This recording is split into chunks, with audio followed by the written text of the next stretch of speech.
Well, here's one tip we came up with. Anna, again, has come through.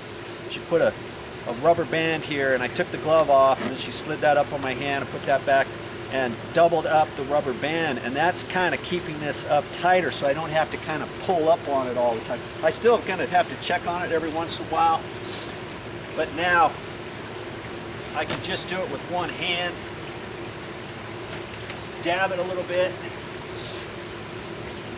keep her going. Take a look at this. What do you think?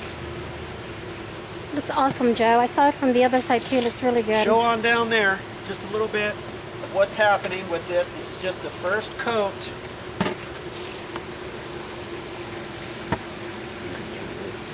Beautiful. See, this is just the first coat. That's looking pretty nice. Looks really good. I'm seeing a couple little spots, and see, as it's drying, you can just kind of hit it in a couple areas, because I'm going to want to do that before I do the second coat anyways. I'm going to do a quick once over on any little places that I see that still need some on there from where I sanded a lot.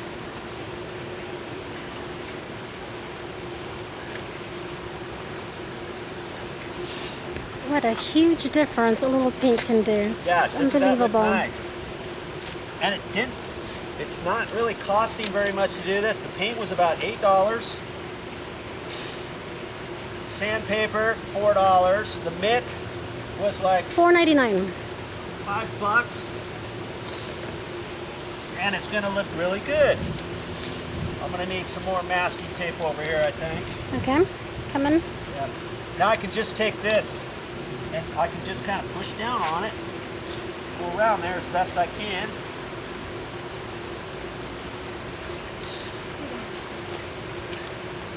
Right here. Oh.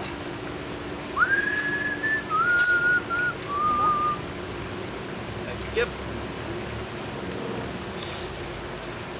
And if you're going to think you're going to do this on a weekend project all by yourself, it's always, of course, it's always nicer to have a friend help you out. You always do things a little bit better with two people instead of one.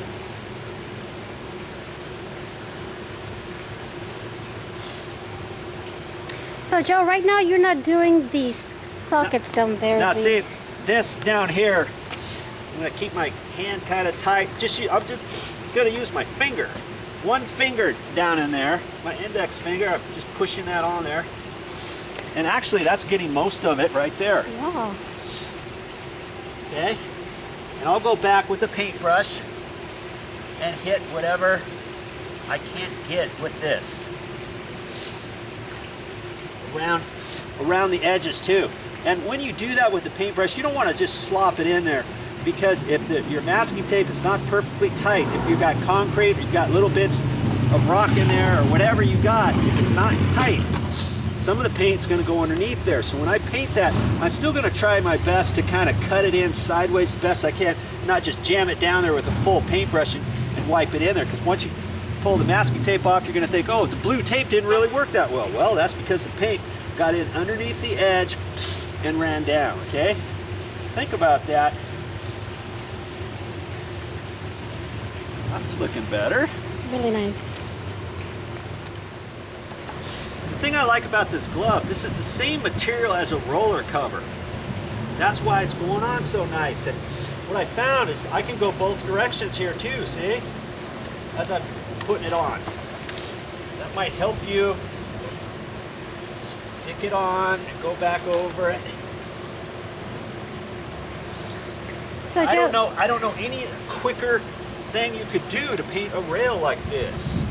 You know, even that little round mini roller I was telling you about, I wish I had one. I could show you how that worked. Ooh, wind's kicking up. so Joe, that rubber band worked okay, huh? Yeah.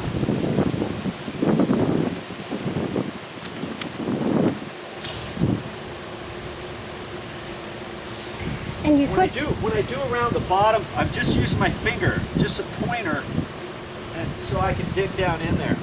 So I got my finger just like that. I want to be careful. Oh, I said that, and now I got it over the brick. but I've got a sponge here, and I'll get that off. Last thing I want is any over paint. Okay, keep her going. Now, Joe, I noticed you turn your head around, and I like the idea because otherwise... I'm going to keep hitting the bill on here. I could take my hat off too, but that way I don't hit it. I'm going to be kind of upset if I get paint on my hat. So maybe I should just take it off. See, that's what I like about your videos, because not only do you show people how to do things, but you give really good advice and practical tips along the way. That's really valuable. That's what I do with my videos. Plus, you're entertaining. Now see there, I got to put it on thicker. See, I can just control it with this. Now I got a nice smooth thick coat on there, because that's where I sanded some of the previous off. I'm going to do the best I can on this back side, but when I get all done, I'm going to walk back on this side and kind of look at it, do a once over, so I don't have to go back and forth.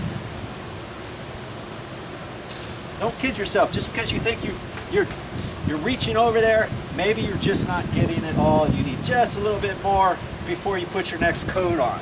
Okay? Keep it going, as always. That's all I got for this time, but I'll be back with more videos.